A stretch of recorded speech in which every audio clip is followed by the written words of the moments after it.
aramureze. Bombo klati. Umukobwa w'umunyiginya nta kintu arabisoje.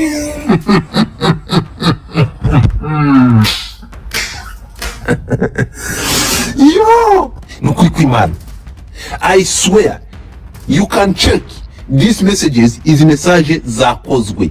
Rumors ziravuga ko amafaranga yariwe Bebe Kuru agera mu bihumbi 100 by'amadolari. Nyuma y'amagambo menshi yagiye avuga ku mbuga nkoranyambaga, Nyampinga w'u Rwanda 2016 Mutesi Jolly yafashe icyemezo cyo kwitabaza amategeko nyuma y'uko umuhanzi wo mu gihugu cya Uganda Moses uzwi nka Bebe Kuru amushinjije ku mugaragaro kugira uruhare mu kumutuburira. Ibi byatangiye ubwo Bebe Kuru yavuga ko Miss Jolly yamutuburiye ubwo ari mu Bwongereza yagiye kureba umukino wa Arsenal hari mu ntangiriro za 2025 mu kwezi kwa mbere.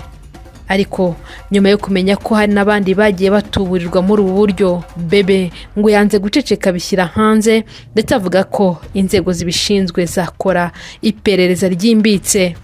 Bebe Kuru yashyize hanze chat bagiranye ndetse na nimero ngo yakoreshejwe. Nkaho ibyo bidahagije, ashyiraho n'integuza y'amajwi aza gushyirwa hanze avuga kuri Jolly ngo yavuzwe n'inshuti ye bari kumwe icyo gihe.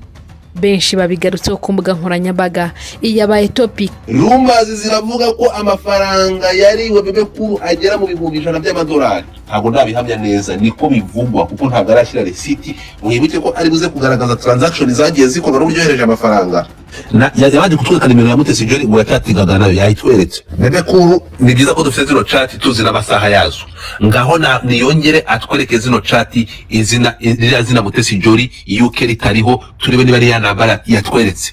It's not gonna be same number. That's number 1. Number 2, he will never, and he don't have any chat from that date on 12. Bwira uyu mugabo agaragaze date izi chat zafatiwe. I swear to God it's not gonna be 12 January. Never. Kandi n'umuntu nagubanza kumushira hanze wamuvugisha. If you really had no. Listen to me. Ibi yabikoze ku nyunguze ariko he plays with the wrong person. Ntabwo ushobora kuza hano ngufata umuntu uze ufabrike message ngizi. This message I'm telling you, when you check, this message is fabricated. Ntabwo ziri original. If you really claim ko umuntu mwari muziranye cyangwa mwavuganaga, you don't attack them like that. Bebe Kuru niwe musikama, niwe uri kwerekeza izi message ntabwo bihuriye n'ukuri. Mujye gucekinga izi message abantu muri kurikira Bebe Kuru kuri Twitter muraza kuvanamo ukuri, nta hantu bihuriye. Urabona niyo utangiye kuvugana n'umuntu aho hantu hari Jolly ukayikashiraho na ako kanya. Hayita hazaho dates. Urabona hanga Thank you so much. The contact. Hayita hazaho na dates. Iyo yamasaba kujya muri nanashize. Yes. After 24. So then now. So these messages, Tanga yazanditse ejo. No, he wrote this yesterday. Yazindikije ejo. Turi kumwe. So yazanditse yesterday. So nukuvuga ngo kimara kuzandika, that's why you cannot see the date. Nta matariki ahari. So izi screenshot yafashe kubera ko nta matariki ari kugaragaraho. After that, ibi uretse ibyo ngibyo, even the time amasaha ntabwo ahura. The first message I received was 9 PM, saa 3:50 za nijoro, hafi saa 4:51. Muri stade yaragikora mwiki. Ikindi kintu nibajije gufada arakandi kantu nibajije. Did they know each other in person before? Jolly ukumuzi ntago yafatira umuntu bataziranye watangira muhamagare Bebe Kuru ngo saw you at the Emirates, called you but you were far. So no, did these people know each other before? If they did know each other before, I don't think this is the kind of person yatangira kuvuga ngo naguhama no so magara umuntu mutaziranye. Reka mubwire ikintu ugomba kumenya ni iki ngiki. Urumva? I'm telling you, that English is not from Mutesi Jolly. Kamubwire ikintu kimwe wize muri Green Hills. That's why I have you here. That English ni ya Mutesi Jolly. Kujya umukurikira nk'umuntu wize neza wowe Tamari. Kira cyongereza ni cya Mutesi Jolly. Kujya umukurikirana kunzi ko wowe iyo bigeze ku myigire ko wize neza bira bintu ni bya Mutesi Jolly. Ndakubujije ikibazo cyo ntabwo ari. So the thing is ntabwo ari Mutesi Jolly, kiriya ni icyongereza, ngira ngo urabona ko ari icyongereza cyanuza cya Radete. This English is from Cavendish. This is the Cavendish English banange. Bebe, why don't you get someone from UK? You bring someone from Cavendish, then I wrote that message. Why? So this guy, he's scamming. I hope Bebe Kuru, he's a scammer, and he's the one who planning. He's playing 2 games. And he's playing as a Bebe Kuru as a victim, then he play as those scammers. Kuko, when we check here, this prank, all this stupidity you are doing, because you're doing in the wrong way. We are not stupid. How come these scammers scamming you in just 44 minutes? In other news, Jolly just suing a Bebe Kuru. Of course, she has to. I love this game. Okay. No, she has to. Aramurezi. Hey, bombo klati. Bya bintu bihinduye isura. Umukobwa w'umunyiginya nta kintu nabisoje.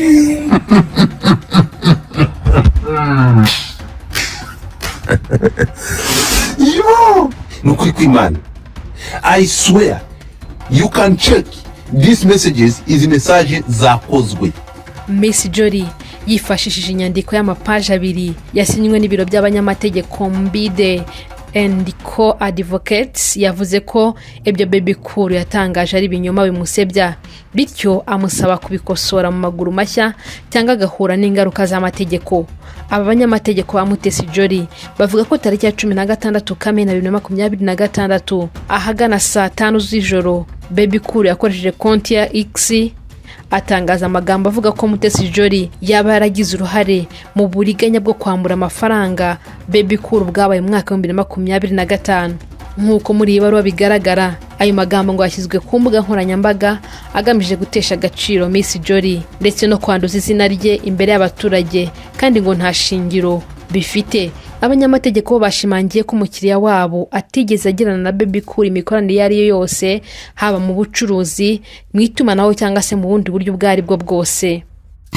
I think Bebe yari nawe gukoresha lawyers, but coming on social media with that clarity. Like ibintu bya social media, Bebe Kuru yakoze amakosa. Ni izina ry'Imana yugora si disi. Bebe Kuru yakoresheje izi plan, urimo kunyumva, yakoresheje izi plan mu kugira ngo kuko he agomba kurakira album, but you're playing with the wrong game. Hari ibintu tutari kureba, something we need dutegereje kiri hagati y'ibombi. Ntabyo abantu bamugira inama yo kumva ko Mutesi Jolly, urabona Mutesi Jolly n'iminsi yabonye sanga zari zihari, urukumva uyu mugabo yakoze ikosa bro, yakoze ikosa, ariko yageza yakeza harenga umurongo. Bebe Kuru hariya umutego uhari, ida uratwara bombi cyangwa hari umutego uri hano. Nta bombi bari hano. Nakubwiye hari ikintu nihozanye isaga, nihozanye kano kantu tukaposhoningaho. Nakubwiye people turi kujana, so it's niko bitekereza. I guess tekereza ko wenda Hata kwa approaching Mutesi Jolly akamusuzugura nkuko asanga asuzugura abantu. Mutesi Jolly ntabwo wamuzana kumuzana aho ubwanwa. Ariko Jolly ntabwo ari umusazi kurwo rwego. Umuntu wait a minute, umuntu amapproachinze akabaza Jolly, by the way, this happened to me. Can you lead me here? Ntabwo numva yatangira kwita mutuka. Atangiye kwita mutuka then yaba ari guilty. Utari guilty ntabwo. Banza wumve. Yabizi ko Mutesi Jolly n'umuntu wumvikana, ariko ntekereza ibintu tuvuga turi gutekereza impamvu abantu byaturutse kugira ngo bijye on public. Ashobora kumusobanurira uriya ntabyumvi, agashaka kumwakiuzinga, Mutesi Jolly zahita zivaho, zahita zisota. Ashobora kumusobanurira, Mutesi Jolly agaca bugufi kugira ngo amusobanurire, amwumvishe cyangwa amusobanurire, undi agashaka kumwakiuzinga ko ari amafaranga ni menshi nkuko yatubwira, ikintu cyakurikiraho Mutesi Jolly zahita zivaho zigasota, akamuha nyina. Uriya rero akavuga ati kankweretse ngo kikamushyire muri public. Ariko noneho ahantu ntangiye kudautinga ni kuri izi message. iyi baruwa inibutsa ko tariki ya 4 Ukwakira 2024 umuntu witwa Tumwine Daniel yari yatangaje ku rubuga rwa X ko nimero ya telefone ariyo Bebe kuri yavuze ko ari ya Mutesi Jolly yari yarafashwe n'abateka mutwe bakayikoresha bashuka abantu bitiriye Miss Mutesi Jolly. Inyandiko ivuga ko icyo gihe byari bimaze kumenyekana ko iyo nimero itari ya Mutesi ahubwo ikoreshwa n'abateka mutwe bitirira abantu batandukanye kugira ngo babone uko bashuka abaturage. Abanyamategeko bavuga ko ibi byerekana ko Bebe Cool yari afite amakuru cyangwa byibuze yari akwiye kubaza ko ibyo yatangaje bidafite ukuri akaba yabikosora uko byagenda kose. Muri nyandiko Mutesi Jolly yasabye Bebe Cool gukora ibintu bikurikira mu gihe kitarenze amasaha 48 nyuma yo kwakira iyi baruwa, harimo guhita hagarika gukomeza gutangaza cyangwa gukwirakwiza amakuru y'ibihuha, gukuraho inyandiko zose zisebya Mutesi Jolly, gutangaza inyandiko yo kwisubiraho ku mugaragaro yemera ko ibyo yavuze atari ukuri, gusaba imbabazi Mutesi Jolly mu buryo bugaragara kandi mungana n'ubwamamare bwaho yatangarije ibyo amushinja, gutanga inyandiko yanditse yemeza ko atazongera gutangaza amakuru nk'ayo, ndetse no kugaragaza aho yakuriye amakuru yakoresheje mu kumushinja ibi binyoma. Abanyamategeko ba Miss Mutesi Jolly bavuga ko Bebe Cool naramuka atubahirije amasaha 48 yahawe bazahita batangiza ikirego mu nkiko batabanje kongera kumumenyesha. Banavuze ko bashobora gusaba indishyi z'ibyangiritse byose, haba ku izina rya Mutesi Jolly, ku cyubahiro cye ndetse no ku bindi byangiritse bitewe n'ibyo bavuga ko ari ugusebanya no gukoresha nabi imbuga nkoranyambaga. Ibaruwa isoza ivuga ko iyi ntambwe ifashwe itari ukuvuga ko Mutesi Jolly aretse ubundi burenganzira bwose ahabwa n'amategeko, ahubwo kazakomeza kubwifashisha igihe cyose bibaye ngombwa. Kugeza iyi saha Bebe Cool ntabwo aratangaza igisubizo ku mugaragaro kuri iyi baruwa y'abanyamategeko ba Mutesi Jolly yahawe. Icyakora iyi nkuru ikomeje gusamirwa hejuru n'abakoresha imbuga nkoranyambaga mu Rwanda no muri Uganda, aho benshi bategereje kureba icyemezo azafata mu minsi iri imbere.